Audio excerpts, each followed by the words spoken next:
So angle between a line and a plane. So if theta is the angle between a line and a plane, then angle between the line and the normal vector of the plane will become 90 minus theta. So we can have two forms, one is Cartesian form and another is vector form. So here theta is the angle between the line and the plane. So the normal vector is n bar. So the angle between the line and the normal vector is 90 minus theta. So cos of 90 minus theta equal to b bar dot n bar upon modulus of b bar modulus of n bar, which is same as sin theta equal to b bar dot n bar upon modulus of b bar modulus of n bar. Now condition for the line perpendicular to the plane. That means condition for the line perpendicular to the plane. When the line is perpendicular to the plane, so the normal vector and the line both will be parallel. So b bar must be equal to constant times n bar. Condition for the line parallel to the plane, then b bar dot n bar equal to 0. Exactly in the same manner, if you take the line as x minus x1 upon L, y minus y1 upon M, z minus z1 upon n. So direction ratios of the line are L, M, N, and direction ratios of the normal to the plane are A, B, C. So the angle between the line and the plane, cos of 90 minus theta equal to AL plus BM plus CN upon root of A square plus B square plus C square root of L square plus M square plus N square. Then it will become sin theta. Now again here, condition for perpendicular, condition for parallel. So condition for perpendicular, direction ratios must be proportional. And parallel, AL plus BM plus CN equal to 0.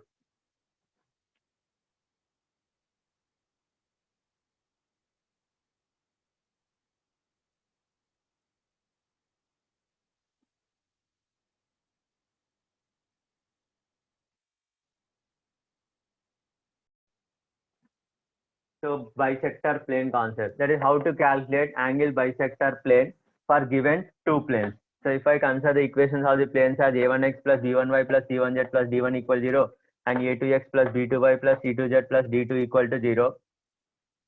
So to find the equation of the angle bisector plane which bisect the angle between the two given planes. So the point on angle bisector plane is always equidistant from the two given planes. That is the locus of the point which is equidistant from the two given planes becomes the angle bisector plane. That means perpendicular distance from a point P to both the lines are equal. That will be under mod. So when you remove mod, it will be a1x plus b1y plus c1z plus d1 upon root of a1 square plus b1 square plus c1 square equal to plus or minus a2x plus b2y plus c2z plus d2 upon root of a2 square plus b2 square plus c2 square. In this plus sign one equation and minus sign another equation corresponds to one internal angle bisector plane and another one corresponds to external angle bisector plane. Now among these two planes, how to identify which bisector bisects the angle between the planes which contains the origin? That is angle bisector plane which bisects the angle containing the origin. For that, first we have to make it d1 and d2 are of same side. That is constants in the two planes. We have to make it the same. After that, the plus sign in equation 1 corresponds to the plane bisector which bisects the angle between the planes containing the origin. The derivation of this is exactly same manner as we have discussed in the two-dimensional geometry.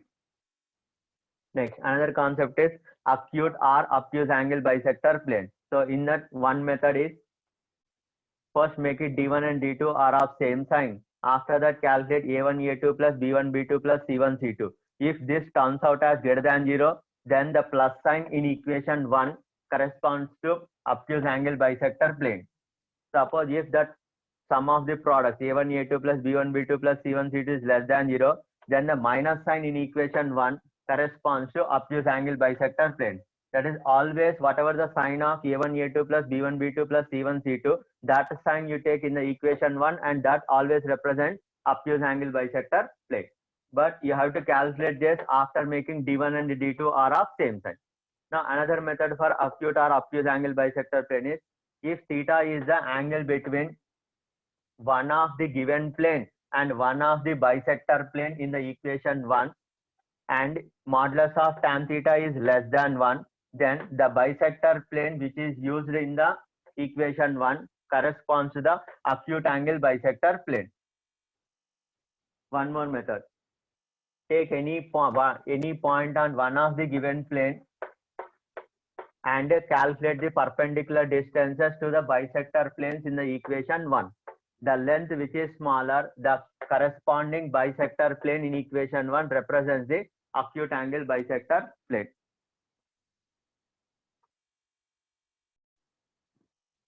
Image or reflection of a plane with respect to another plane. Now, so let us find the image or reflection of the plane P1, A1x plus B1y plus C1z plus D1 equal to 0 with respect to the plane P2, A2x plus B2y plus C2z plus D2 equal to 0.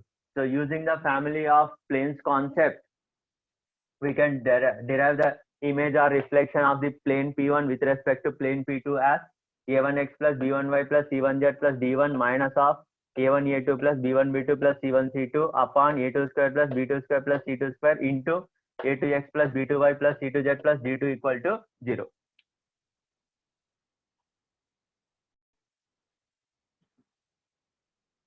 Image or reflection of a plane with respect to another plane. So consider the plane P1 as A1x plus B1y plus C1z plus D1 equal to 0 and another plane as A2x plus B2y plus C2z plus D2 equal to 0.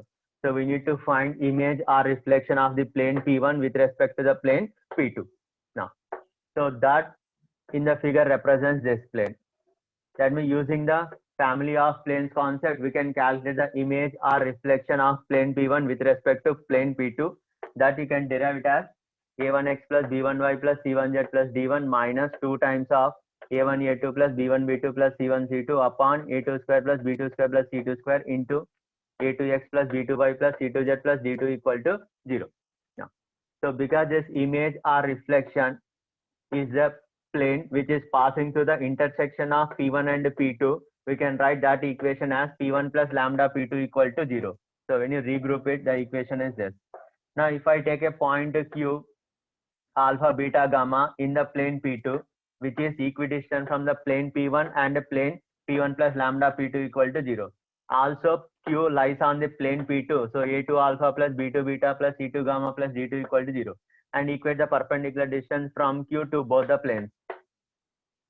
And in this A2 alpha plus B2 beta plus C2 gamma plus D2 is 0 from this, and the remaining A1 alpha plus B1 beta plus C1 gamma plus D1, it will get cancelled in the numerator and square it and simplify. Then you can find lambda equal to minus 2 times A1 A2 plus B1 B2 plus C1 C2 upon A2 square plus B2 square plus C2 square. Now substitute the value of lambda in this P1 plus lambda P2 equal to 0. So that will be the image or reflection of a plane P1 with respect to the plane P2. Got anybody? Joint equation of planes passing through origin is of the form ax square plus by square plus tcz square plus 2hxy plus 2gzx plus 2fyz equal to 0. So this form you can determine by taking the two planes passing through origin as a1x plus b1y plus c1z equal 0 and a2x plus b2y plus c2z equal to 0 and take the product and check, then it will be in this form. So you will be having x square term, y square term, z square, xy, yz and zx. But here the converse is not true. That is, this equation not necessary that always will represent a pair of planes. So condition for above equation represent a pair of planes is ABC plus 2FGH minus AF square minus BG square minus CH square equal to 0. So this can be derived by equating this equation with the joint equation of planes, that is A1x plus B1 L1x plus M1y plus N1z into L2x plus M2y plus N2z. Take the product and compare the coefficients on both sides and eliminate L1 M1 N1 and L2 M2 N2. Then you can get this.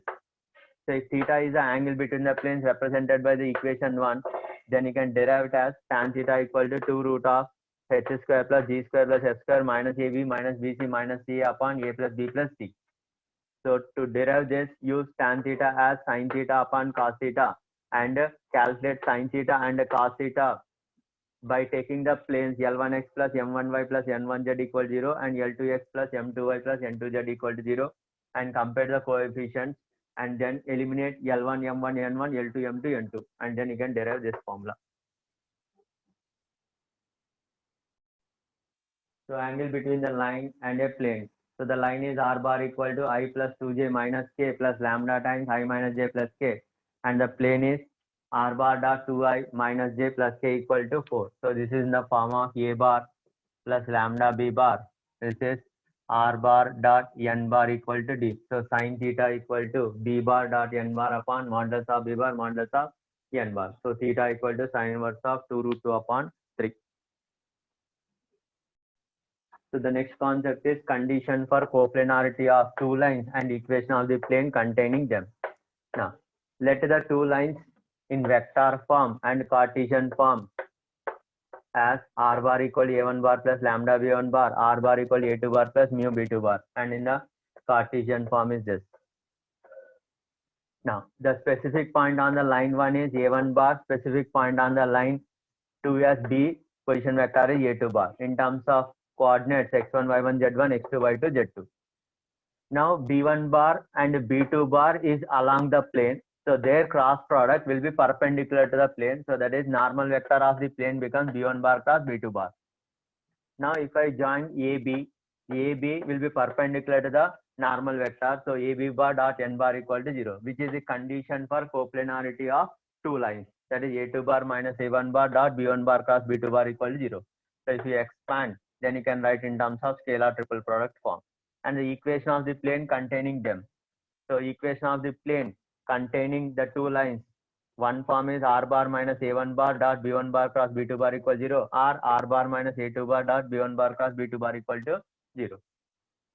Now exactly in the similar manner, you can have a condition for coplanarity of two lines in Cartesian form as determinant of first row x2 minus x1, y2 minus y1, z2 minus z1. Second row L1, M1, N1, L2, M2 equal to 0.